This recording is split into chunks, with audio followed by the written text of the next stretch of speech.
Welcome back to the Butts in the Seats podcast, where we talk about the bullshit Vince Russo puts on screen and calls it television. I'm Nick, alongside Emily. That's one way to put it, I guess. Wow, we have gotten cynical. Yeah, so we realized that we haven't watched Nitro or like anything WCW in like almost a month, and I'm like, We've had a lot going on. what's going on? And I'm like, wow, it's weird that we didn't make any time for this. And we watched this Nitro, and I went, fucking glad. It wasn't that bad. It was like funny bad. I thought so. It was entertaining. It came in waves. But I'm Nick, alongside Emily. Emily, how you doing today? You know, I'm alive. How about that? This is episode number 71. Today we'll be talking about the December 13th, 1999 Monday Nitro, the go-home show for Starrcade. But you know, it's not really a good start to an episode when how Nick sounds at the end of most of our episodes is how he's starting the show. And we are recording this the next day, like in the middle of the day, so. Yes. Like, we watched this last night. Part of it is I've been waiting for you to like finish working, so I've just been stewing, and I'm like, ugh. Well, Emily, would it shock you ratings-wise to know that this took a tumble? I don't remember how bad the last episode was. Because we watched it a month ago, I don't remember how bad. And what we need to remember with the ratings is it kind of depends on the episode before it. A little bit, but they also can tune out in the middle of the show. Yeah, so we should really be looking at the dip of ratings halfway through the show. Because, like, come on, I would have turned this off. Yeah, I don't know how accessible those are. But the thing is, the way this show started would have hooked me. I would have been in. I would have been so curious how they'd move forward from that yeah, I would stay. To a certain degree, but I'm a masochist. This is the second worst rated Nitro in the last 3 years. Oh god, that's rough. This did a 2.8 to Raw's 6.1. Woof. What was going on Raw? Was it just like the aftermath of the Stephanie Test wedding? No, it was actually the aftermath of Armageddon, where Stephanie actually turned on Vince McMahon. Oh, so now she's officially with DX. Yeah. But no, like, you know, nothing too crazy. Just a better episode. Yeah. Just not this garbage. But it was fun garbage. We're also recording this a couple days after Elimination Chamber, and we tweeted about our hearts breaking. The problem is I never expected Sami Zayn to win. I knew he wasn't going to win. One of the OSW guys tweeted this perfectly. There was a 99.9% chance that Sami Zayn was going to lose, but that 0.01% made me stay. Because there was a chance. There was a point there where I was like, maybe. But so you're saying there's a chance. Yeah. I knew it wasn't going to happen. Why did we even try? And it was such a good match, too. Ugh, better than anything on this show. Yes. I usually fall asleep in the main event of pay-per-views, like current day pay-per-views. I did not fall asleep during that one. I think you did fall asleep during the Elimination Chamber match. I did. The Elimination Chamber was really boring. The men's Elimination Chamber was really good boring. Was it? No, you're lying. It's a good Montez Ford showcase. I love Montez Ford. I don't think that was a good Montez Ford showcase. No. You fell asleep. What do you know? It was boring. It put me to sleep. Ugh, I think part of it was just like, this is for the United States Championship. And it's like, who cares? The women's at least was interesting because it was for like the women's championship, but had a lot of Liv Morgan butt. Did have a lot of Liv Morgan butt, but it had Crazy Clown Asuka, and I love Crazy Clown Asuka. By the way, I was correct. The horny wrestling internet was all over that. I'm not surprised at all. The internet is not short on horny wrestling fans. What? So this is when we're going to announce that Emily is going to start selling feet pics. I'll pay for our honeymoon. You want to get into this? Or no, I don't want to get into this. Why do you think I'm stalling? I know. I don't even really have any notes from, like, you know, the general world of wrestling. No. Tori Wilson signed a 2-year contract. Why? Yeah, there's not a lot to note. But let's get into this, I guess. We are in New Orleans, Louisiana. Nolans. Laissez les bon temps rouler. All right. Let the good times roll. I said that better than Lash LaRue did. We'll get to him. The man from Alabama. Well, we started this episode of Nitro backstage with Jeff Jarrett and Chris Benoit just having a brawl. I could not figure out who that man was to save my life. Yeah. I thought it was Sid. His hair is very well. Wasn't that big, but his hair was very floofy. It looked curly. That was what was throwing me off.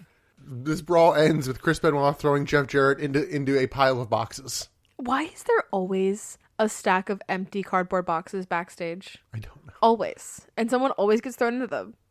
Why did that cardboard box fort exist when the hurricane flew through it? Why was that there? I don't know. We go from that to the Nitro opening, get the opening pyro. Tony and Bobby check in. I really tuned them out a lot this week. Me too. Yeah, I don't know what it was, but... Except for that one beautiful line from Bobby that we'll get to later. They had a couple, but I largely have no notes on... Yeah, they didn't really say much. They didn't really cut to them a bunch either. No, like once at the beginning, and that was kind of it. But they check in as we get the entrance of the artist formerly known as Prince Iakea. Or, as we coined last time, Taff Cappy. Taff Cappy. No, that makes him sound more exotic. I like the artist formerly known as Prince. Well, Iakea. He also has Paisley with him, who I guess is one of the Nitro girls.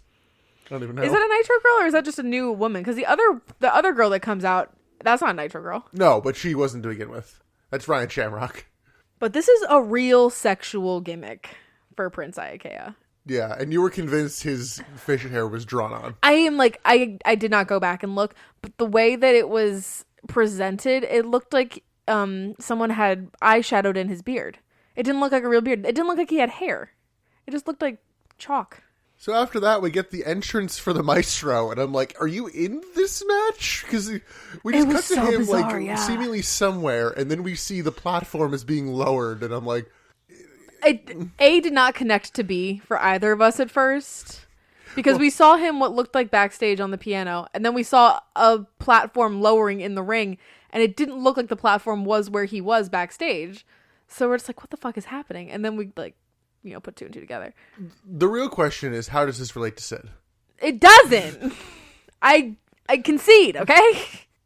I did write already. I'm like, this show is cursed. Oh, I loved this. I thought this was the most incredible start to a Nitro that we've had in a long while. Yeah. I loved this. And I did feel dumb in hindsight for not predicting the end of this segment. But the wrestling was garbage, but the entrances, incredible. And you were laughing your ass off at Symphony tries to hold the Maestro's hand/arm, but the Maestro's doing his entrance and doing a fake conducting thing.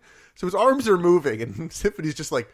She's desperately trying to grab his elbow to escort him. He doesn't even acknowledge her. He doesn't even look her direction. I'm like, this poor girl. This is so sad.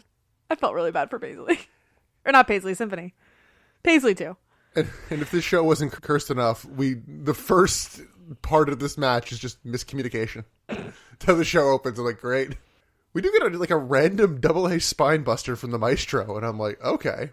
I did not pay any attention to the wrestling. I was only focused on the gimmicks, and the gimmicks were 10 out of 10. Well, in a move I thought would have taken longer, because my brain is kind of aware of the artist formerly known as Prince Iakea. Thank you. Tony immediately is like, that's too fucking long. We're just going to call him the artist. Yeah, he wastes no time giving up that. They still call him the fucking total package, but they won't call him the artist formerly known as Prince Iakea. That's a lot. I love it. In their defense. In my brain, I'm like, okay, he just becomes the artist at some point because it's too long. But it's like, oh no, they just, the first night. No, they just give I guess technically the second night, because we saw a little vignette last week. Did we? Yeah. I don't remember it. I don't remember last week's episode at all, which is really sad because we watched it, we talked about it. I have 4 hours of that episode in my brain, 5 hours of that episode in my brain, and it's gone. The artist headbutts Maestro in the dick. Guess it's fine. Both women slapped each other's man. Oh my god. The artist rolls up the Maestro and grabs the tights for the win. These women do not know how to be ring escorts, be actresses, be wrestlers. They don't know what the fuck they're doing. I do want to note that when the artist got slapped, he did not have to, or at least did not hear him say, now slap me. So Ryan Shamrock is improving. Is this before or after that? This is after that. This is after that? Oh god. Yeah. She already had her. Now slap me. Congratulations. You're moving up in the world, girl. Or is it just now? When was that? That would have been WWF in, actually probably earlier this year. That would have been WrestleMania. Wow. We might have actually seen it. I'm not forgetting. I don't remember. I thought that was way after. I thought that was in the 2000s. No, because Ken Shamrock's gone from WWF at this point.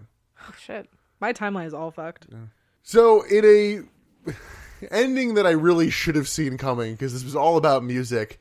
We get Jeff Jarrett coming out to the ring with 2 guitars. And I don't know whether I was happy to see Jeff Jarrett or not. I was not. So he hits both men with the guitar each, because, music. And then calls out Chris Benoit for a bunkhouse brawl later in the night. Because it has to be all about Jeff Jarrett. Yes. I hate that. I hate that ending. I hate that. Let a fucking match end. And it's a match all about music? I have never seen Jeff Jarrett play the guitar once. Do you know the actual story of his and Road Dogg's gimmick in WWF? Elaborate. So, the Road Dogg, the name comes from, he was the roadie. He was Jeff Jarrett's roadie. Oh, yeah. In kayfabe. And I don't think they ever actually did it. Or if they did it really half-assed because Jarrett was already gone.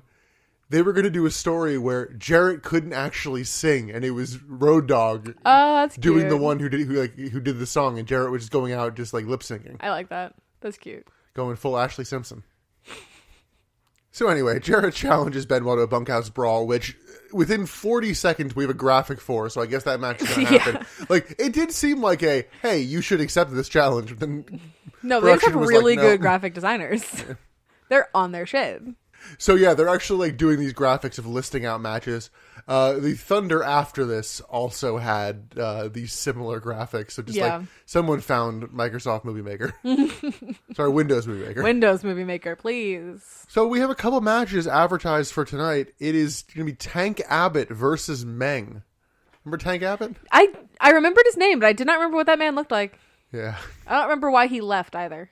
He just left. Oh, cool. Like, last we saw him, he was, like, reffing for a Rick Steiner match. It might have been, like, I think it was, like, Rick versus Sting. Oh, shit. No, that wasn't the dog. No, it wasn't the dog match. We're also going to get Sid Vicious versus Dr. Death Steve Williams. A weird tag team match of Sting and DDP versus David Flair and the Total Package. And then commentary is like, also here tonight, the World Tag Team Champions will be facing each other at Starrcade this Sunday in a no-holds-barred match for the title. That's right, Goldberg and Bret Hart are here. I'm like, what? Pardon? I beg your fucking pardon? So yeah, we have new tag team champions. Turns out a lot happened on Thunder. Yeah, and it didn't help that we hadn't watched anything in a month, because I was like, who the fuck did they win from? When did we lose that? They beat Creative Control for it. Oh god, were they the tag champions? Because they also like randomly won it in passing from like the God. Filthy Animals or something. I was like, what? Wow. I no Filthy Animals. That's 2 wrestling shows we've watched in the last week that did not have Rey Mysterio on them. Disappointing. Sorry, Ray. He wasn't advertised for Elimination Chamber. No, but his son was. And his son's being a little prick, so I want him to come out and ground his son. By the way, again, Rey Mysterio is injured in 1999. He can still walk. He can't. That's the whole thing. They have crutches. Wheel him down. So then we go backstage. Evan Courageous sneakily flirts with Spice. Medusa catches him and then just wants to fight everybody. Can we really blame Evan for flirting with Spice, though? No. Not at all. I'd flirt with Spice. She's adorable. I'd flirt with Spice. Again, she's a chiropractor. She can fix us. She can fix you. Nothing can fix me. I am just a brick. Nothing pops. Nothing stretches. Then we got Bret Hart coming out to the ring with 2 titles. Bret says it's not easy when you claim to be the best. It's like you need to like kind of keep up appearances kind of thing. So it just came off so smarky of like, it's just not easy being as good as I am. I'm just so good. It's so hard, guys. I'm too good. Shut up. And in this week's lol no says he has infinite respect for Bill Goldberg. Yeah, what? He says he's looking forward to Starrcade and says Goldberg won't beat him, and he guarantees it. Won't allow it. Goldberg makes his entrance, says that at Starrcade, Bret has to beat him man to man, and that isn't going to happen. Also, that Bret is next. You're next. And then we get the Wolfpack theme hitting. Because why wouldn't we? As soon as the music went off, I was like, oh, they're definitely going to challenge for the tag champions. Like, obviously. Yeah. Obviously. Yep, they come out, right. challenge 2 for tag team title match. Bret accepts. During this, Nash is like, we're going to come down there. And Hall's like, down where? And it doesn't work. It doesn't work. Has it ever worked? Because we've seen this gimmick thing happen, or this like one-liner, a couple of times now, and it hasn't worked. Has it ever? I don't think so. Are we holding on to former glory or something? So trying to make down where happen. It's not going to happen. It's not going to happen. Additionally, because they're like, talking about fighting each other, Nash is like, if you two want to like kiss and make up, come on, kiss. Fucking gay or what? Come on, hug a little. Okay, I know what fan fiction Kevin Nash is writing. Yeah, really. So, yeah, we got that match. That'll be our main event tonight. We go backstage. Mean Gene is interviewing Medusa's boobs, and Medusa decides she's going to wrestle Spice tonight. Shocker. I'm sure that'll be a great match. Roddy Piper is here. Someone is with him. He was just yelling. Why? Somebody exited the car with him. I have no idea who it was. But and he was never also came up like, again. But that guy also was very clearly being kind of blocked out of the camera shot because he was like standing right behind Roddy Piper the whole time. Like you couldn't get a clear shot of his face except for like 1 or 2 times. So I don't think he was supposed to be on camera. But yeah, he was just yelling. I have no idea what Roddy Piper was saying. Yeah, he's a bit rowdy. What? Elsewhere backstage, Lex Luger is told about his match and is like, "Are you fucking kidding me? A team with David goddamn Flair?" And I'm like, I get that. I actually do have some sympathy for you there. Speaking of David Flair, he gets a package delivered and screams at the guy and is generally having a nervous breakdown. I still think that David is incredible at being psychotic. It needs to go somewhere now. We've done too much with this. It needs to move forward. I mean, I feel like because we've seen Daphne, I'm just kind of waiting for her to turn up. This would have been the week for Daphne to show up, and she didn't. Spoilers. There just needs to be something else Maybe the coming. pay-per-view, maybe the Nitro after, I don't know. We're just doing too much with the David Psycho Flair. So let's go to our second match of the evening. It's going to be Medusa versus Spice. Medusa comes out in this white and blue outfit with a fuck ton of feathers. And Emily wanted to ask me, who's that Pokemon? Because I initiated the challenge, you have to go first. Well, you really had one right in your mind. Yeah, there's a lot of bird vibes going on in this. So I went Cramorant, which is a Gen 8 Pokemon. Is that the seagull one that like eats things? Yes, it has the Gold Missile ability, and it will shoot Pikachu at you when it gets hit. I think the colors are right. I think the vibe is off. It's a bird. No. She is Sweet D. The colors are right. The vibe is off. I have a combination of 2 Pokemon, but they are in the same evolution, so it counts. Are you going to do Froakie and... No. No. She is Quaxley with Quaquaval's energy. And I'm standing by that firmly. I want her to be Quaquaval, but I forgot that like the colors changed when he evolved. She's Quaxley with those colors, but she is moving like Quaquaval. This might be a record for the first time that you have picked a Pokemon in a generation later than me. I know. Well, it's only because you're still playing the game that Quaquaval's in. I feel like I'm saying his name wrong too, but it's Quackquavel? Quaquaval? Like quack quack? Quackquavel? So is Spice the middle evolution? No. Oh, I got it for Spice. She is Scovillain because Scovillain. It is a spicy pepper and she is Spice. Smart. Again, colors are wrong, the vibe is right. She's a tamale. A hot tamale. And speaking of Spice, she has a theme song. Like she actually fucking gets a song. She got music before Bam Bam did. No, he has gotten it before. She has wrestled significantly fewer matches yes. than Bam She Bam. got it in less matches. Yeah. So yeah, we have Medusa versus Spice. Would you believe it? Medusa dominates until Evan Courageous comes out. Medusa then holds Spice and tells Evan Courageous to hit her. And I'm like, Jesus. So then hit her, you bitch. Yeah. I think she calls him a pussy at one point too. She might, yeah. So he doesn't do it. She throws Spice to the side. And then she kind of like corners Evan Courageous and is yelling at him. Spice runs and hits like a running elbow, forearm, just general running attack. Flop at them. Hits Medusa from behind, who crashes into Evan Courageous. Medusa's like just like wrapped up in the ropes. The referee turns to Spice and goes, "Pin her." Spice does, and again, Medusa's still in the ropes. Just 1, 2, 3. That's it. Pins. The end. What the fuck? Post match, Evan Courageous like weirdly feels up Medusa, and then she hits a German suplex. I don't know why she did that suplex. The only reasoning I think of is because she can. Yeah, it was basically she doesn't have a good move to do to him from the front, so yeah. She did a German suplex. It was basically her, I guess, breaking up with him. But she was feeling him up. No, he was feeling her up. She was also feeling him up. It was mutual. I don't know. Distraction? Maybe. This was shit. It was, but again, it was actually worse than I thought it would be. Fun shit, though. Was it? I love this shit. This episode is what I love. Garbage. We go to the room, so Creative Control, Hennig, Shane, and our boy are hanging out. The love of my life.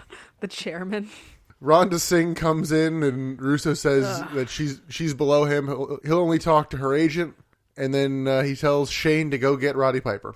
Ugh, they really do Rhonda Singh so dirty. If you've forgotten, Shane is Vincent. We then get a Shane, Vincent, Bill, Virgil. Yeah. We then get a Revolution recap package, and we get a Mean Gene interview with Hacksaw Jim Duggan. At the pay-per-view, apparently it's going to be Hacksaw and 3 mystery partners versus the Revolution. If Duggan wins, the Revolution become janitors for like a month or something, and if Duggan loses, Duggan is required to denounce the United States of America. Which just, and I'm like, he just can't have. He's still a janitor. That's still actually a thing that's going on. Yeah, they didn't do anything janitor related in this episode. I mean, he's still in like he's the in jumpsuit. he's in the look, yeah. This just got real American real fast. Yeah, I did laugh at Gene asked about the Revolution. He's like, yeah, I'm not really that worried. I'm like, oh wow, way to put over the match. Thanks.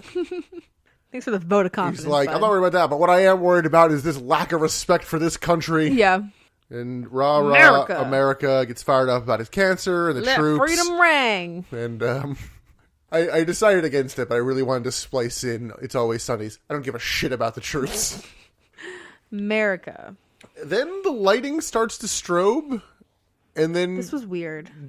Jim Duggan's knocked out. Did we ever get closure on this? Yes and no. Who hit him? We'll talk about that in a minute, but We didn't really get closure on this. yeah. So we have a match for Starrcade, but America, yay! No. They're barely even foreigners. It's just like it's our own country. What, the Revolution? Yeah. No. Half of them are American. I think all of them are. Where's Perry Saturn from? I thought Perry or Dean, one of them was Canadian. I think Perry's from like Texas. Oh no, he's from Saturn. Duh. Shut the fuck up. So he's not American, you dumbass. From America Saturn. We haven't colonized Saturn yet. You don't know that. Give it a year. He's from Ohio. So yeah, we go from that to the room where Russo's like, I'm so glad I have my remote control that like takes people out. Oh, I didn't catch that line of dialogue. Yeah, or he said something about like it did the lights, but I don't know who attacked him. I never caught that dialogue. Yeah, it was in passing. It was just like, oh, there's no intrigue. Okay. I mean, I kind of assumed it was Revolution. But I just, in sitting here, realized we never got like full closure. But I guess we did. I don't know. Piper comes in. He's fired up. He'll be reffing Buff versus Hennig later tonight, and is told it's in his best interest to do the right thing. And like as Russo says it, Hennig like mouths along with it. Like, yeah, do the right thing. Buff heads towards the ring and is psyching himself up. He's like, I need my glasses. I need my hat.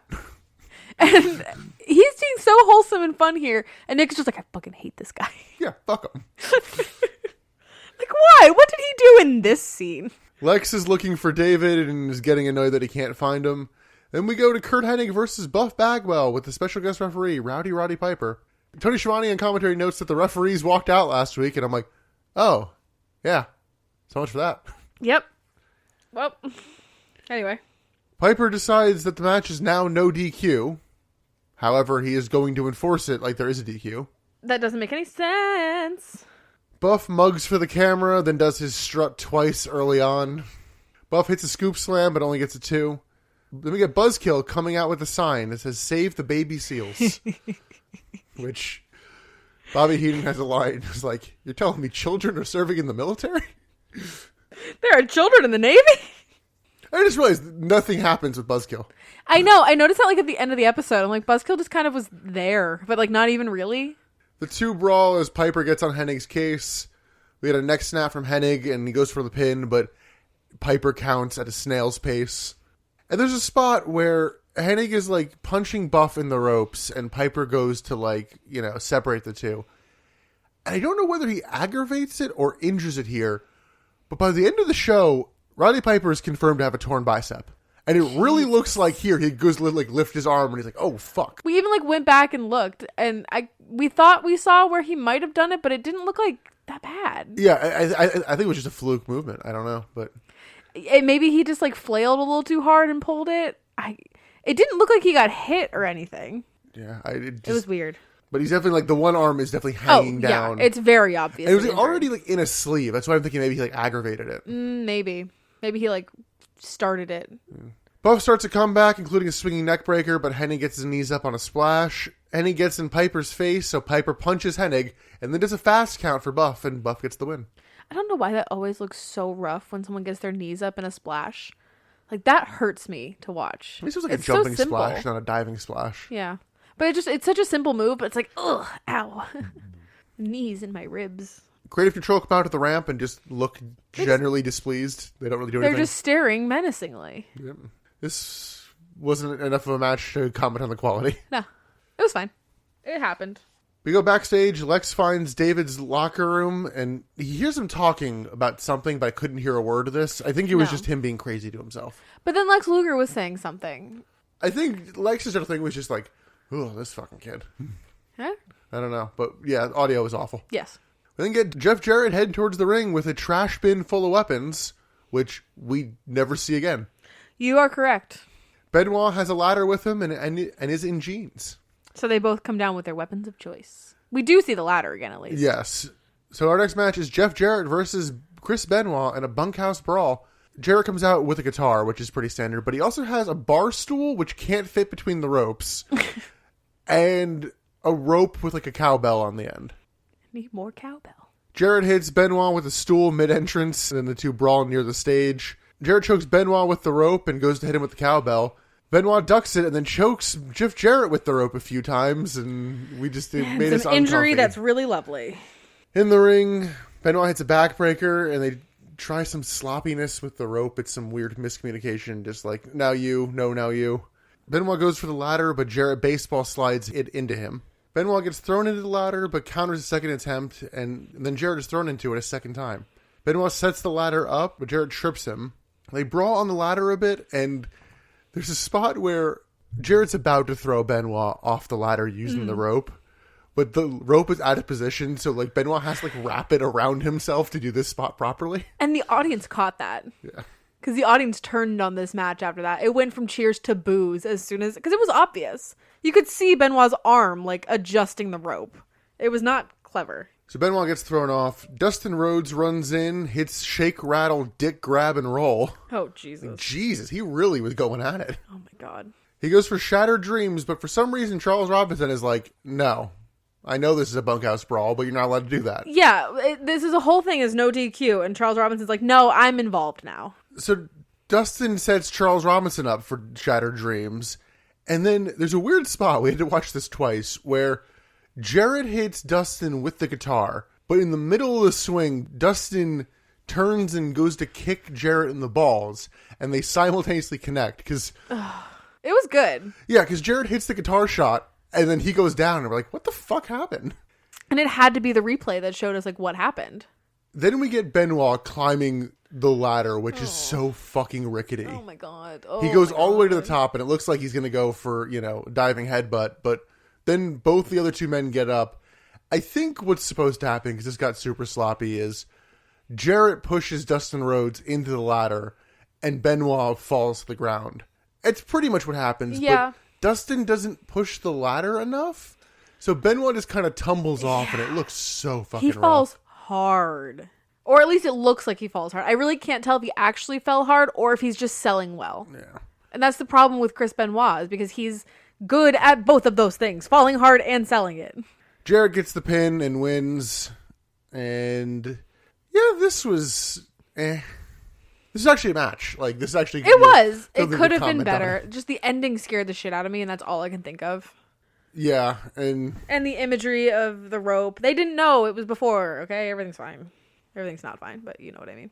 Yeah, it does make Dustin Rhodes look a little shit that he can't even interfere correctly. Dustin Rhodes is kind of shit. Oh, I didn't show you this, but on the Thunder after this, Dustin Rhodes has a match. And all of a sudden, the Seven music plays. And someone floats down to the ring in the Seven garb. Who does it? It's Jeff Jarrett. He I love white that. face paint, too. I love that.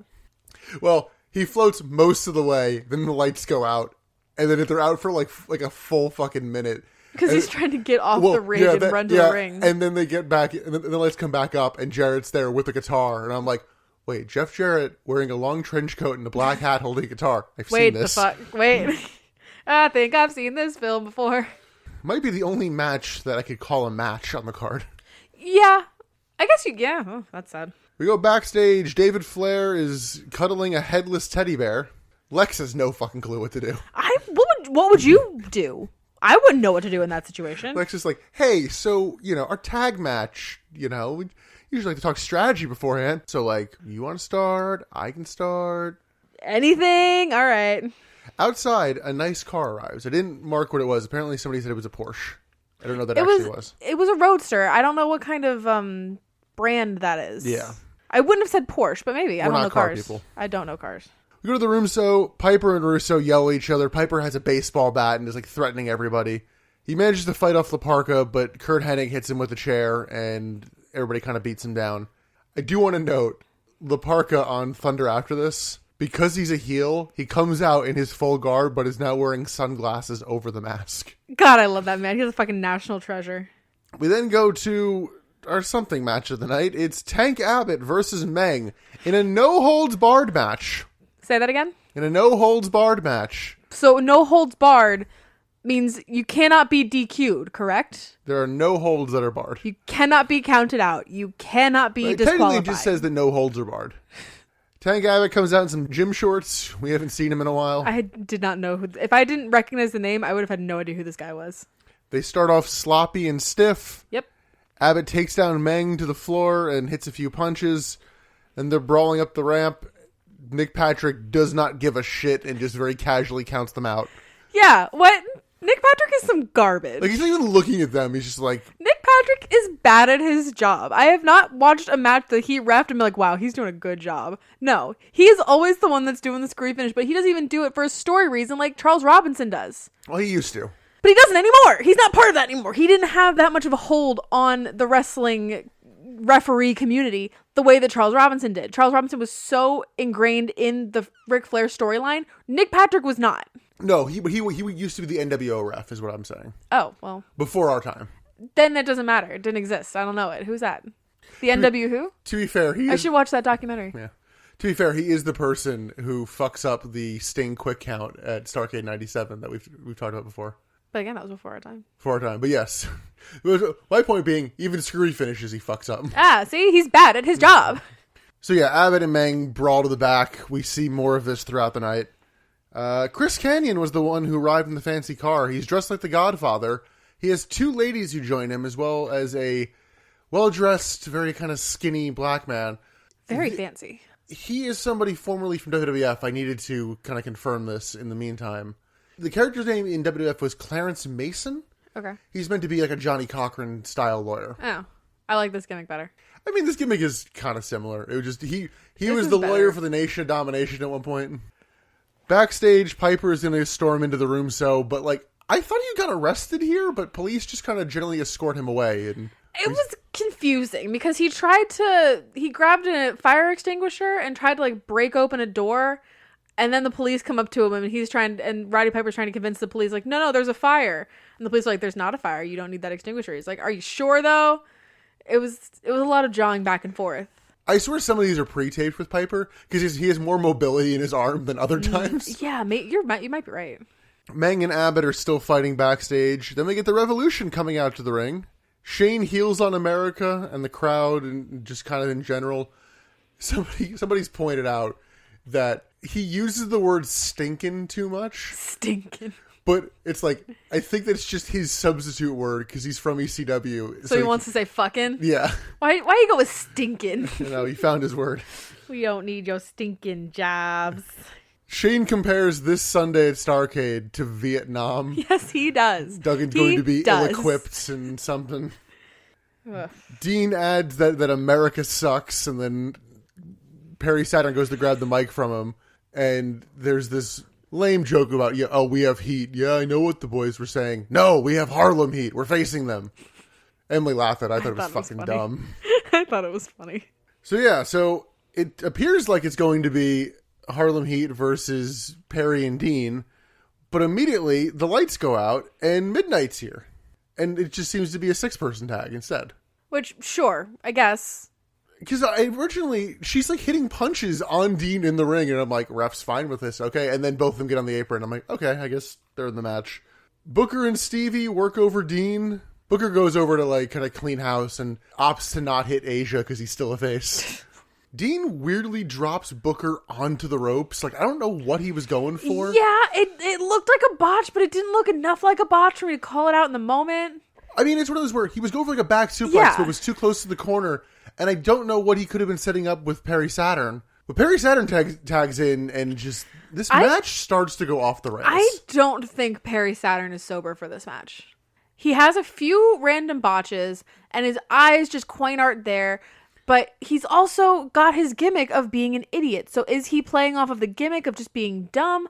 Or is he actually, under the influence? Booker hits a bookend and makes the hot tag in a lot of quotes to Stevie Ray. Hot. This is also why I think that something got fucked up with that spot. I mean, one, it's not uncommon for him to do this, but Stevie immediately tags back out to Booker, and then they reset up the hot tag, and then Stevie actually does the hot tag for real. I guess, but there were two different instances in this match where Stevie Ray tags in and does nothing. Yeah. Well, he does that's also all. just Stevie in general. I can't wrap my head around it. Like, poor Booker can't even take a minute to get a breath because he's got to run this whole match on his own. I did note in the meantime of him doing the first tag to the second, Saturn does a spot where he takes Asia out by accident. Mm-hmm. So I'm kind of like, did Saturn fuck up or did somebody fuck up and they went to the hot tag spot too soon? So then they had to set it back up. I don't know. This match is a fucking mess. It's awful. It's such a mess. It is such a mess. So we get another hot tag to Stevie. He cleans house. Midnight gets in the ring, does a leapfrog, comes down, and somehow injures her knee. I literally was like, watch, she's going to do a drop kick because she has one fucking move. She didn't even do that. She just did the leapfrog jump. Is that what you called it? Yeah. And I guess she blows her knee out on the landing? Yeah, so Booker goes to check on her and misses Dean rolling up Stevie Ray. You thought this was a legitimate injury, but I'm like, it was so smooth with the finish of the match that I'm like, I think this was... Yeah, I got worked. Yeah, so Booker shaking at midnight. Stevie is mad that Booker didn't help break up the pin. This was fucking dreadful. It was really bad. There was a lot of elements to this that were bad. It was the Perry Saturn of it all. It was the Stevie Ray of it all. Dean was a little off, too. Something was lost in translation with the planning of this match, and it never found its footing. Like, the only person who was on their fucking game today, I mean, maybe Asia a little bit, but was Booker T. Well, shocker. Booker did everything they needed him to do. Booker T is the fucking hero that we never knew we needed. I don't even know what they're going to do at Starrcade, but it feels like this team is on borrowed time at this point. Feels like they got them back together just to break them up again. Probably. Yeah, I do wonder if either of these men, after the breakup, are going to end up teaming with a white guy, because for some reason, that's just a weird Russo thing. You're telling me Vincent Russo is racist? But wait, that's why the APA tied together. Because of Vince Russo? Yeah. Oh, I thought they just had good chemistry. Well, that they worked out where they did, Yeah, but they got lucky. yeah, it was just like, what? Isn't this wild? I think that if he's different trying races being friends, dogs and cats living together. I think that if you are intentionally putting two people of different races together just because they are of two different races and you get your kicks out of it, it's racist. Well, it remains to be seen what's going to happen. I do know. I know G.I. Bro is somewhere in the future, no. but I know nothing actually about that other than the fucking name. Oh no. Let's move on to Mike Tenay interviewing Lex Luger and David Flair. David Flair immediately flips out, and Lex just kind of cuts a little promo. Says he's filed an injunction. According to Liz's contract, she can only manage him. We both took this to mean different things, but Liz can't manage Sting. The way I heard this was in their tag match later, Liz would come out with Lex, not Sting. Sting is on his own, is what he said. Yeah, at the end of the day, what stops Liz from coming out with Lex and then just Nothing. Operating as a manager for Sting? Absolutely nothing. Roddy Piper is suddenly here with a chair. He calls someone out to a fight. We couldn't make out a word of this. He's just yelling. What it actually is, he's challenging Kurt Hennig to a chairs match. Was that what that was? Yes. Oh, no. Which, this might be the first instance of a chairs match. I don't know of this being a match otherwise. Not to my memory, but that was a call out for a match. Granted, spoilers, I'm really upset that there was not a extra large chair as part of this chairs match. Well, the Big Show wasn't here. I know. And Piper only had one arm. I think otherwise maybe they would have broken it out. Elsewhere backstage, Ronda Singh finds the lawyer from earlier. and she asks him to be her agent. He says no. Then Chavo sells her some dance attire. Yeah, I didn't totally follow what was happening here. And I also don't understand why Rhonda Singh needed a agent for singing, acting, and dancing. She's a fucking wrestler. She needs an agent because Vince Russo won't. I understand that bit of the whole story. However, when the guy she was asking to be her agent was saying, like, what do you got? She says, well, I can sing, I can dance, I can act. I'm like, you're a wrestler. I think they called him Mr. Biggs. Mr. Biggs, yeah. But, like, I just didn't understand, like, why she was looking for that kind of agent. And then Chavo coming around to swoop in, like, offering her clothing. Like, I didn't fully understand it. Like, what? But we're on to the next thing. Yeah, move on. Move forward. Meng and Tank Abbott are still fighting. It just never stops. I did write here, the show sucks. It's a fucking awful episode of Nitro. It's great. I'm having a great time. Oh, my God. I'm having so then we much got fun. Paul Orndorff being here. You had no idea who this was because he's... No, but I have since learned.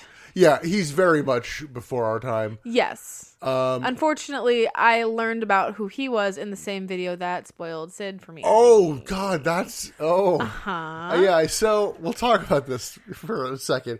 So, yeah, Paul Orndorff, I think the last match he had in WCW... Is in 99. Wait, is it upcoming or is it... Uh-huh. Oh, I thought it already happened. He has some match, they say in late 99, so we've only got a few weeks if it hasn't already happened. Because I don't know if we've ever seen Paul Orndorff before. No, we have not on the podcast. Then so it yeah, must be Paul Orndorff is upcoming. going, I don't know if it's on Thunder or where, but he's going to have an off injury of some sort, which is going to cause him to retire. I thought he'd already had it. He had an injury that took him out of the ring for a while, but he comes back to the ring in WCW, and in late 99, he has an injury that forces him to fully retire and never come back to the ring. Yeah, after looking at this, yeah, it's two different, like, career-ending Oh, injuries, really? yeah. I know there's one in late 99, though. Yeah, apparently Yes. there is. Yeah, there's one in 95, which is like, you Yes. are like fully like done being a full-time wrestler, but he's still training people at the power plant. Yeah, yeah. And I think the one that's upcoming is like, You're done. please done, stop done. doing anything physical. Yeah. You know, I know him as the guy who, you know, main evented WrestleMania 1. Mr. Wonderful. Yeah. Not the guy from Shark Tank.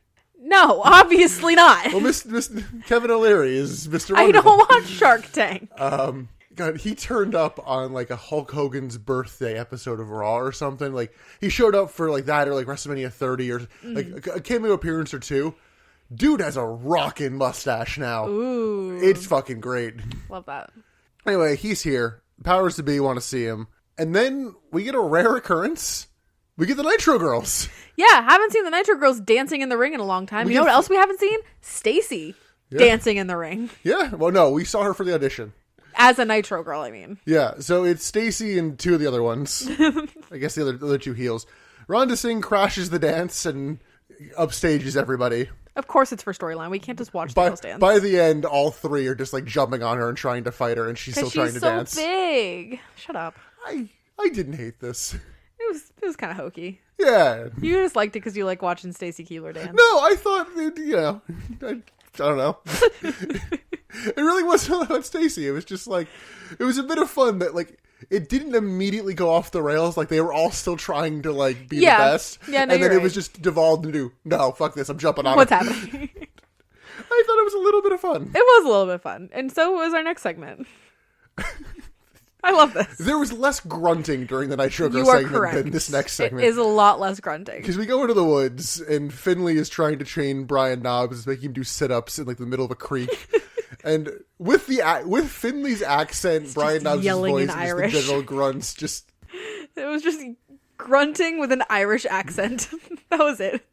Oh, God. What a time. yeah. I'm kind of assuming they're going to get involved in the Norman and Mang match at Starrcade, but who knows? Who the fuck knows? They're still in the woods. They might not make it to Starrcade.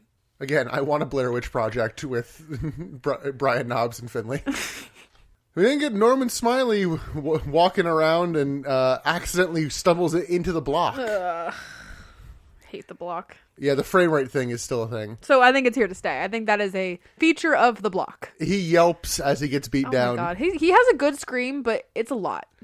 He does it a little too much for my taste. Meng and Tank Abbott are still brawling around. We laughed at they cut the filter like a half frame too early. Yeah. So you see regular Norman Smiley and then it cuts to Tank and Meng. Yeah, it was good. They end up brawling into the block.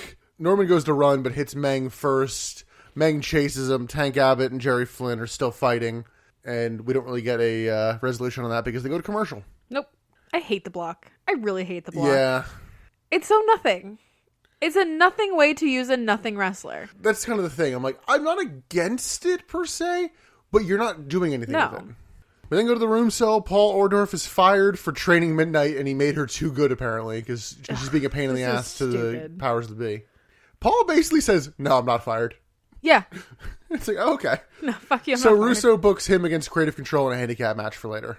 We then see Goldberg watching the show, looking bored. Don't blame him. Nope, not at all. Mike Tenay interviews Sid, and he's a guest with him. I have no idea how old the person was, but it was a special needs guest for the evening. I believe he had Down syndrome. Yes. His name was Seth. He gets a nice little moment during the interview, and I was like, okay, like they're handling this well. They handled it really tastefully. Yeah. They could have, like, infantilized that man. Yeah. But they really didn't. Sid's like, this is my coach. My coach Seth. I was actually wondering if it was because of him that the rest of his promo, he only does the teeth gritted whisper. He doesn't go into the screaming voice. Maybe. Probably. I don't know, but I was gonna say that, like, maybe he has, like, a sensitivity to sound, but he's in the arena later. So, yeah, like, and you said maybe his not. favorite wrestler is Sid Vicious, So probably not. yeah. So let's go to Sid's match. It is Dr. Death, Steve Williams with Oklahoma, who does not have Bell's palsy anymore, versus Sid Vicious with Seth, and Seth actually appears on the graphic. He does, and that was so cute. And he got his, like, you mean, like, his name, right? Yeah, on the name. Yeah. Oklahoma says this is now a powerbomb versus suplex match. Sure. Yeah, why did they feel the need to change that? I don't know. I did feel bad for Seth because as Sid is getting him seated, Dr. Death comes over and like blindsides Sid. Sid's not a small man, and Sid basically takes the bump onto Seth's shoulder. He doesn't put his full weight on him. No, but he puts the hand on. I'm like, that's probably still a lot of weight. I don't want to have fucking Sid bump on me. I don't think that Sid put his full weight on him. No, but it was just like, oh god, I hope you're right. the kid didn't get hurt there. Oklahoma is annoying on commentary. Dr. Death tries for a suplex on Sid, but then can't do it for some reason. He's just so big. But then he hits like a scoop slam on him. I'm like, that's harder. I know. Oklahoma gives Dr. Death a boot to hit Sid with. Vampiro chases Oklahoma around the ring. Steve Williams clotheslines him. Sid powerbombs Steve Williams and immediately wins. Woo! Then, in a weird moment of comeuppance, Sid chokeslams Oklahoma. I mean, good. He kind of kills what Vampiro's going for. Like, the whole thing is that Oklahoma's an annoying piece of shit. Yes. You want him to get his comeuppance, and then Sid just does it. Yeah, no, fuck you, Vampiro. I will say that I was I don't want to say impressed, but like semi-impressed with Dr. Death in this. He was a significantly better wrestler in this match than he was in that god-awful cage match. I mean, that's a low bar. Yes, but he's still clearing the bar. So, yeah, Sid chokeslams Oklahoma. Hall and Nash come down. Nash powerbombs Sid to end the segment to Goldberg chants. And I'm like, I thought these two were buddies. Where the fuck's Goldberg? Fuck Goldberg, I guess. Yeah, they've been hugging a bunch. And I'm like, where you at, bud? Oh, yeah, they have those like very loving hugs. Yeah. Weird. Back from commercial, we see backstage that Sid is getting checked out by EMTs. Just that powerbomb really took a lot out of him. Oh, yeah. But it was just another cute moment of like his coach being there for him while he's getting checked out. Yeah. It was just sweet. It was a sweet moment with a scary man. By the way, I'm saying now, we're not allowed the layup of giving him MVP. Oh, no. He's not getting my MVP. I don't have one. I'm sitting here thinking about it. I'm realizing I have 2 best bits. I don't have a worst bit. I have a lot of worst bits. I don't have a best bit. See, this is the problem with episodes like this. I love this shit, and you're like, I want to die. We got Mike Tenay interviewing the Outsiders as Nash just kind of dances. And then they mock Goldberg by saying that Hart and Goldberg are next, and then do a big tongue out. Then we go to the total package, and David Flair versus Sting and Diamond Dallas Page in a tag team match, or at least that's what it fucking says on paper. That's not what this match is. That's not what this match is. Although, in my favorite moment of the night, Lex Luger makes his entrance and can't find his fucking light. Oh my but god. One, it's not center of the ring. His light is wrong. His light's wrong. But he is not adhering to he doesn't correct for it. The light is like in the corner of the ring. So he goes to the center of the ring, kind of looks at the light and is like, the fuck, guys? And they kind of like sort of backs up to get in the light. And he's like, nah, fuck that. I'm in the middle of the ring. And so he does his whole thing in the dark. Yeah. Like backlit. Like, oh, and David's here too. Like you see him in the background. Oh my god. And he has a crowbar. And the teddy bear. Yeah. Apparently on Thunder, I don't know what the match was, but DDP like helped Sting up and then hit a diamond cutter on him to win a match. And I'm like, well, I guess they were against each other, so it's not that crazy. I guess, yeah. I like kind of lost track of whether or not DDP is a face or heel based on his booking. You're telling me that the face-heel dynamic is ambiguous? For some people. I'm not saying it's ambiguous. I'm saying they're doing a bad job. Oh my god. Because the alternative, it's either heel versus heel or David Flair is meant to be a face. Oh, Dave Flair is not a face. Yeah, no. 0% chance that he is a face. So David's going to start the match, and Lex offers to, like, take the bear, but leaves David with the crowbar, and we're like, why is that allowed? A commentary's like, oh, it's no DQ. And I'm like, oh. Okay. Yeah, they retcon that real quick. Almost immediately, Sting and DDP just start fighting with each other and, like, having their own match in the ring. Luger tags in and then just, like, throws the teddy bear to ringside. David Flair chases after it and vanishes for a little bit. Luger starts hitting Sting with a crowbar, so Liz runs out and takes the crowbar from him. So Lex just grabs a chair instead, and it's like, I'll just use this. It's fine. Liz shields Sting with her body, and Lex is going to hit her anyway, but David Flair slinks back in the ring, hits Lex with the crowbar, and then Liz pulls Sting on top of Lex, so Sting wins. Woo! I kind of missed where DDP went during this. He just kind of vanished. Same. This was a weirdly structured match. I didn't understand the point of it. There wasn't really much of a point to it. It just kind of, I think it was just there to heighten the disdain of the powers that be to, like, Lex Luger, I guess.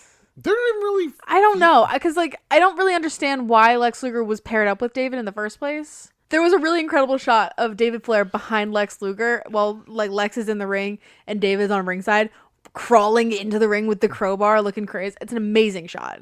But other than that, I mean, I don't know how much of it is in kayfabe, but in reality, it's one of those where, like, okay, here's 2 singles matches that are going to be on pay-per-view, so let's just have one member from each match on team up against the other. I guess. Lex really got the short end of the stick there. Oh, no shit. But I'm glad they didn't pretend he didn't, because the whole time he was like, this fucking sucks. And it was kind of funny. It was funny to watch them, like, figure that out. We then go backstage. Meng is on the hunt for Norman Smiley. We then get Gene interviewing Chris Champagne Kanyon. Rhonda Singh comes into the interview to talk to the agent, but he has security escort her away. Bam Bam Bigelow then enters the scene and is excited to see his buddy, but Canyon's agent stops him, and then Kanyon just attacks Bam Bam. Boo! Bam Bam was like, hey, buddy. We were like, friends. I'm like, where you been? Like, you look great. I missed you. And then he's just like, fuck you. I'm like, oh. Where's the triad? I missed the triad. Let me get Bam Bam Bigelow come out at the ring. He calls out Kanyon and is like, people from Jersey don't fucking sell out. What is this? True. Is it true? You're from Jersey. I haven't sold out. Listen, we only accidentally sold out when we had accidental ads in the podcast because of for our like host site. plumbers. Well, I think it was for plumbers because we That talked a was lot about weird. sewage in those episodes. Oh, do you think? I really do. I think they found a keyword. It's like, okay, but I don't know what podcasts are about sewage. So Kanyon and his ladies come out, and God, one of the girls really struggles on the ramp. She like almost trips like 4 times. Mr. Biggs grabs the mic, and Bam Bam's like, nah, I just want to fight. And then Bam Bam starts aggressive and works over Kanyon for the first 98% of this match. Right. Kanyon manages to hit a swinging neck breaker towards the middle, but then Bam Bam hits an electric chair drop and a Samoan drop, and just like keeps staying on offense. And I'm like, you're debuting a new character for Kanyon. Like, let him do something. Bigelow hits a world's strongest slam and then a diving headbutt directly to Canyon's groin. Like, oh, okay, you aimed for it, you got it. It's not a DQ for some reason. Kanyon hits a flatliner after a distraction, which is now called That's a Wrap, and gets the win. So they did rename it. I think they mentioned on commentary that he was they renaming mentioned it afterwards. Yeah. This was... They had good intentions with this match, but why did Kanyon do nothing? I don't really think that Kanyon believes in this new gimmick that he has. I don't think that it's going to stick, and I don't think it's going to work. I did like Bam Bam here, where he's like, excited to see his friend, and then he's pissed off that his friend, rejects him. Good. Yeah, I feel really bad for Bam Bam in this. Like, I loved the Jersey Triad. The Jersey Boys. Who doesn't love the Jersey Boys? Oh, what a night. Late December back in 63. Yeah, we'll see where this goes. I don't think it's going to go far. Yeah, this doesn't seem to have much of a shelf life. Let's go backstage. Norman Smiley is hiding from Meng.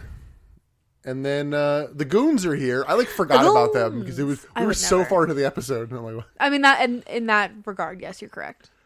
They have plans to murder Disco. They're like, we're going to get him in a body bag and then throw him in the fucking ocean. Throw him in the river. Throwing him in the Mississippi.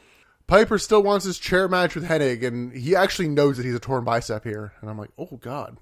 Disco Inferno and Lash LaRue then come out. There's a lot of moments where I'm like, is there going to be a match, or is it just them coming out? And this is where I heard, like, oh, yeah, they're in Lash's quote-unquote hometown, because he doesn't get, like, a great reaction.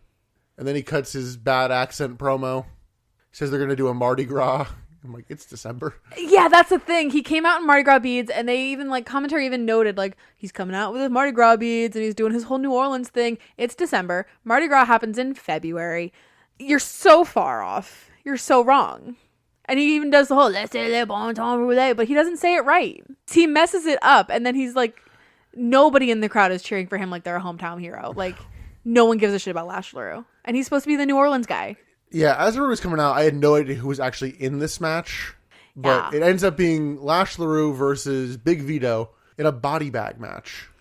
Vito works over Lash and hits a karate-like kick, which was weird for the gimmick. It did seem like Vito was summoning his Karate Kid power, because he does like that whole arm movement later on too, where he's like summoning the power of Kamehameha. And I know that's not karate. Whatever. It's Dragon Ball Z. Yeah. But I don't know what he's going for there. I don't know. Speaking of karate, where's the cat? I don't know. Vito bites Lash's face. Like, ow. Then misses a second row frog splash. Lash starts a comeback and hits a shake, rattle, and roll. Vito begs off, but Lash hits a sidewalk slam, which was a weird move for him to do, and then a suplex. Lash hits a second rope elbow drop, and in a bit of a heel move, Disco Inferno goes over to Johnny the Bull, hits him with a chair.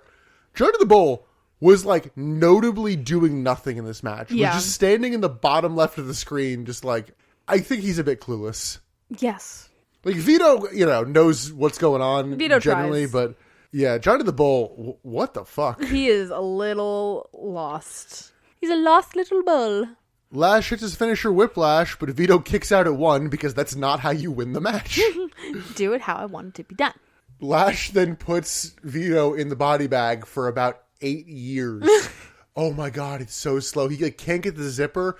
I almost think like the bag is ripped at one point, like to the point where Johnny the Bull gets up, sneaks up behind Disco, starts attacking Disco, and then has to move in slow motion to start attacking Lash. Slow ass because motion. he has to wait for Lash to actually win the match. Yeah, it's weird. Like, he was so in frame that it was like he was waiting to interfere to stop Lash from winning. Yeah. And when he didn't, I'm like, what the fuck is happening Yeah, here? because clearly he needs to be up for the post-match segment. Yeah. But, like, I don't know. He, like, got up too early because, I mean, in reality, he should have had plenty of time. And yes, should have. So, Lash wins the body bag match, but then Johnny's attacking him. Vito gets out. They, like, awkwardly beat down Lash and carry him backstage. The match itself was kind of shit. The post-match was really shit. Yeah. Post-commercial, they bring Lash outside, but forget where they parked the car. So they put him down, and he managed to sneak out of the body bag. By the way, while they're carrying the body bag backstage, you can see Lash's full head. Yes. You can see his hair sticking out and everything. It doesn't help that he has bright red hair, so like, you can't even like hide obvious. it a little bit. So yeah, I'm assuming this is going to be a tag team match. No Tony Marinara here. No Tony Marinara.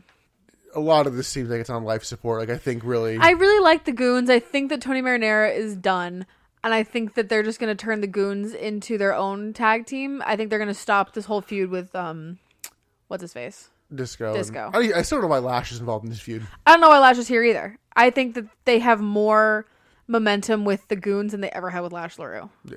And this is somebody who were like, oh, hey, he had a competitive match with Scott Hall a few weeks ago. Remember that? Yeah, remember that? Let's go to our handicap match tonight. It is Paul Orndorff versus Creative Control. Orndorff manages to hold his own through most of this match. Wait. We are not going to skip over the entrances. And You're not going to let me go on my twin rant? Go ahead. These two men are not identical twins. I tweeted this picture. I even paused the show while we were watching it, and I did a facial analysis in front of Nick, and you agreed they are not identical. No, I pointed out to you, and you agreed that they are not identical in that shot. You agreed. Their heads are facing different angles. No, they're not. They're facing front. One is looking down, one is facing No, front. they are not. Yes, they are. Look at the picture that I tweeted. I'm aware of the picture. They are not facing the exact same direction. They are facing I also forward. think one is like 10 or 15 pounds heavier than the other, so they got That a doesn't little more in the affect neck. their shape of their head. And they have a different little thing under their nose. They are not identical twins. Emily, they are. They're not. They are. I'm sorry. Maybe you don't like the term identical twin, but that's what they are. They're not identical. You couldn't pull twin magic with these two. They do constantly. No, they do not. We're moving on. Orndorff manages to hold his own through most of this match. Hits a couple dancing elbow drops, which you did not like. No, I mean it's so 80s hokey. Yeah, it's very 80s. It's very much I was in WrestleMania 1. Like really not much to note here. Pretty simple action, but like, you know, when you're the guy who's like doing one of the head trainers, it's like, yeah, just like, you know, Gordon Ramsay, simple done well. Good way to put that. Orndorff chokes one of Creative Control with a rope until the other one comes in and breaks it up. Everybody starts to brawl, and then fucking Here I Come to Save the Day. Arn Anderson and Larry Zbyszko come out. My fucking boys. I can be your hero, baby. They beat down Creative Control, and like I kind of lost track of how distracted the ref actually was. Because there's a moment where it's like, oh, the ref's distracted. And I'm like, he has a clear line of sight to what's happening, but sure. Orndorff hits a pile driver and gets the pin. A new ref, I think it was Slick Johnson. I have no idea. I don't know the refs. I think it was the ref who, like, Scott Steiner was with for a little while, comes down and is like, no, Creative Control win by DQ. Maybe. But, yeah, Arn and Larry making the save, got a big pop out of me, and I'm just like, old men sticking together. We are the old farts. I mean, I think what it's meant to kind of represent is like the old guard of WCW. Yeah. It's the older generation trying to uphold the honor of wrestling. Yeah. Yeah. You new kids aren't going to come in and fuck it up. Yeah, and all three of these men are not fired. Yeah, well. I don't really see anything with this happening on pay-per-view, but at least No, Starcade, but it's always nice to see Arn Anderson. Oh, yeah. I love that man. Oh, we're almost there. Backstage, Johnny the Bull and Vito open the body bag to find not Lash LaRue, but Norman Smiley. He crawled into the bag to hide from Meng. It's like, fair.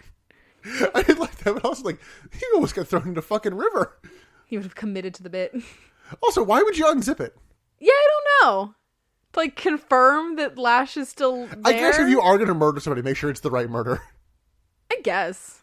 Let's go to our second and last match of the night, if you even want to call it that. This is so stupid. It is Kurt Hennig versus Roddy Piper in a chairs match. Tony confirms on commentary that Piper has a torn bicep. Mm-hmm. Hennig works Piper over with a chair. Piper gets on offense. He knocks Hennig to the outside. Hennig leaves, flips Piper off, and loses by count out. That's it. Another no DQ match that they just do by count out. They do by count out. That's you're missing the point of a no DQ match. I remember turning to you and going, okay, if Piper's arm is fucked, there needs to be a clear reason why they're doing it. There's got to be some storyline. No. This Kurt Hennig's a bitch. Yeah. That's it. Stupid. Yeah. Stupid. Does Hennig have a match on pay-per-view? Not that I know of. No. He might. There are 12 matches on Starcade. I'm sure. Oh yeah, they're like, yeah. I'm sure he has a match as one of those 12. I don't even want to do the game of trying to guess what all 12 of them are. No, I don't want to play. That's not a game I want to win. Let's go backstage one last time for Emily's favorite segment of the night. I'll let you tell it. So they go backstage, and I don't remember who it was, but was Mike it Tenay? And Mike Tenay ushers the cameraman into Bret Hart's locker room. Hurry, come in here. You got to help him. He's down. Bret Hart has been attacked, but he's laying on the couch in a way that can only be described as a cartoon. He's just like splayed on the couch. He looks cozy as fuck. He does look cozy. It's a way that like I would fall asleep on the couch. He's not in any distress. He's not groaning. He's barely even passed out. There's no sign of a brawl in the room. He's just laying on the couch. Oh, he's out. He's been attacked. And then Nick pointed out that while the cameraman was running into the room, you saw a very large tattooed bicep hiding in the corner. And while we're all looking at Bret Hart on the couch, oh my God, this poor man, he's so injured. Goldberg runs into the room as if he just got here to help out his buddy. What if it was Goldberg? Could have been dissension. But just the way that he might as well have been like fanning himself with like a Victorian hand fan. Like, oh, my stars, I've been so injured. And the fact that he was like still in like street clothes didn't help. Fine. I don't know. I feel like if he had been in his gear, it might have sold it better, but it would just look like he was just taking a nap. He was basically just taking a nap. He just put his leg up on the back of the couch and then he's like, oh, I'm hurt.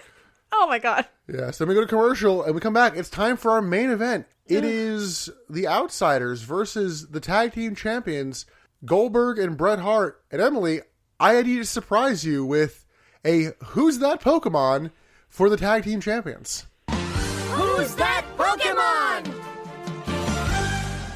Oh, this is going to be some stupid Pokemon joke. Emily, be your Pokemon, Heart Gold. I literally thought of that as the match was happening, You're and idiot. I went, do I say it earlier in the night? No, I'll wait till the main event. You're an idiot. So the Outsiders come down to the ring. Nash is in Mike. He's like, looks like Bret won't make it out there tonight. He tells Goldberg just to come give him the title since they did him a favor. And it's like, they basically took out your opponent for Sunday, so. On paper, that sounds like, yeah, you're right. You did me a favor. But they're buddies in 1999. Yeah, and Goldberg's backstage, and Bret's still, like, you know, quote-unquote dying. Goldberg's like, come on, come out to the ring. I'll do it myself. So Goldberg comes out. The Outsiders want the titles, but instead Goldberg clotheslines them, and the match is on. Power slam to Hall, sidekick to Nash, and then Hall just, like, dives to the outside to get clear. Like, very much just like, nope. I'm out. He noped out of the match. Goldberg overpowers Hall, including a pump handle slam, but he did not do the Road Dogg thrusting, so minus points. Wow. Nash tags in. Goldberg knocks him down with a shoulder tackle and then scoop slams him. Hall distracts Goldberg so Nash can hit a big boot. The two start working over Goldberg in the corner. Then we get Bret Hart coming down to the ring and starts fighting with both men. I want to note here that Hart never gets on the apron nor tags into this match. We get a Russian leg sweep to Nash, sharpshooter, but Hall breaks it up. Everyone gets in the ring. It's a big old mess. Big old brawl. There's a weird moment where Goldberg is setting up for his spear and eventually hits it on Scott Hall. But in the background, Bret Hart and Kevin Nash are just kind of generally wrestling for a belt. They're just like kind of grabbing it like, no, mine. Mine, no, gimme. Like think Brock Lesnar and Roman Reigns leading into WrestleMania 31. They do a little tug of war, and that's like the go home segment. It's like, That's really pathetic. yeah, it was like, ugh. Yeah. God. So Goldberg hits the spear eventually, and then Nash does something to take out Hart's leg and pins him while having his feet on the ropes in the background as Goldberg is hitting the jackhammer. Yeah. Again, Hart was never the legal man. I'm not even sure Kevin Nash was either. No, I'm pretty sure it's Goldberg and Hall. I think they are the two that should be the legal fight. But the ref counts the pin, and we have new tag team champions, the Outsiders. Which sure. is such a big moment, we literally never see them hold the titles. Nope. We stay on Hart and Goldberg, and that's the show. Whoa. What a shitty ending to a shitty show. I want to read my note verbatim for me summarizing the show. What a fucking mess of everything. I said what a mess of a show. That was my last note. Aw. This was awful. I had don't know. a good time. I don't know how you have multiple best bits. This might be the worst episode of Nitro that we've watched. I had a great time. I don't know why you're so miserable. Maybe I'll rephrase. This might be the most nonsensical episode of Nitro we've ever watched. Ugh. I don't even have a worst bit. I'm having so much fun over here. I'll borrow yours. Oh God. Any thoughts on the show before or the main event before we go into this? So before we watched the show, Nick leaned over to me and said, "Will this be a mess of a show or load-bearing show going into Starrcade?" And I was like, you know the answer to that question. Yeah, it definitely wasn't load-bearing. They have... Nick, why would it be load-bearing? Well, it's They have never had a load-bearing go-home show to a pay-per-view. In the 70 episodes that we have watched, there's never been a load-bearing go-home. When will you learn? If anything, we had the opposite of a load-bearing go-home show for Halloween Havoc, where Vince started a bunch of different storylines. He doesn't do go-home. Maybe he should go home. He doesn't go home. He just teleports. There's no journey to get there. No. God. Well, Emily, let's let's go into best bit. I worst love bit, that you are so and miserable. MVP. I'm having a great time. Emily, what the fuck is your best bit? My main best bit. For the greatest opening of a Nitro episode I have ever seen. I gave it to the opening entrances of the Maestro and the artist formerly known as Prince Iaukea. It set the tone. I'll give it that. It set an incredible tone, and I loved it. My runners-up, the face that David Flair pulled with the crowbar behind Lex Luger. And Bret's injury. Those are my best bits. The bits that made me cackle. You know what? I'll upgrade one of yours. I will give the Bret Hart injury angle. That made me cackle. I was... Especially because Mike today is like, hey, come here, he's so injured. Help him now! Emily, do you have a worst bit? I do not. I do not have a worst bit. These were all golden. Everything about this show was golden. I'm going to give my worst bit to Tank Abbott versus Meng for basically ending in a count-out in a no-holds-barred match. For a match that just wouldn't stop going. Yeah. Listen, I'm aware Kurt Hennig and Roddy Piper did it later. Piper was hurt. I mean, they were probably already the finish, but I can excuse it. But just a match with no story, just suddenly being like, nope, count-out. Right. Guess what? It didn't need to be no-holds-barred for that. No. Yeah. I find it interesting that this is your worst bit. There are so many bad bits, and you chose those. There was nothing about Meng versus Tank Abbott that I needed. No. Or that will matter. No. Emily, who's your MVP? I gave it to Booker for holding his own in that match. Yeah, you know what? When we talked about it, I went, fuck it. Yeah. It's going to be Booker. He's the only one that was actually trying to wrestle tonight. Runner-up to La Parka for existing. God, fuck yeah. La Parka should just be our default MVP. Consider him always to have an honorable mention. If he had worn the sunglasses on this Nitro, yeah. MVP. But that was on Thunder, so it doesn't count. What a man, what a man. God, I love him. God, and that's it for this Nitro. I just love when Nick ends the show so miserable. Don't even follow us on Twitter. Don't listen to the back catalog. And if they didn't want to listen to that back catalog, where wouldn't they hear it? If you want to avoid our back catalog, avoid Spotify, Apple Podcasts, Google Podcasts, Amazon Podcasts, Stitcher, iHeartRadio, Samsung Podcast, you're listening about now. And you should steer clear of @ButtsInThePod on Instagram and Twitter, and Butts in the Seat Podcast on Facebook. Correct. You ready for Starrcade? I don't even know any matches that are happening at Starrcade. Oh, the sad thing is, I know things that are going to break you at Starrcade, and you don't know. Can't wait. It's going to be so fun. Get fucking ready. It's going to be so much fun. I don't know much about Starrcade. I know it's going to be fucking wild, and I know a thing or two that's going to upset you. Am I going to scream? Probably, but Good. You scream a lot. I do scream a lot. Any closing thoughts on this? It had been so long. I really was like, I'm looking forward to, doing the next episode. And then Vince Russo gives me this shit. What else do you expect? I don't know. God, I'm looking forward to Sold Out because he's gone for a little. Stop looking forward to things. No, because he's gone for a little bit. If we've learned anything about this fucking company, don't look to the future. Don't look forward to things. You will only be broken. Isn't that why the company died? Because they didn't look towards the future? That's a problem that, creative had. As a viewer, we should not look forward to things. Until Starrcade and all that entails, I'm Nick. I'm Emily. And thanks for bearing with us in this episode of the Butts in the Seats podcast. I had a great time. Say bye. Bye.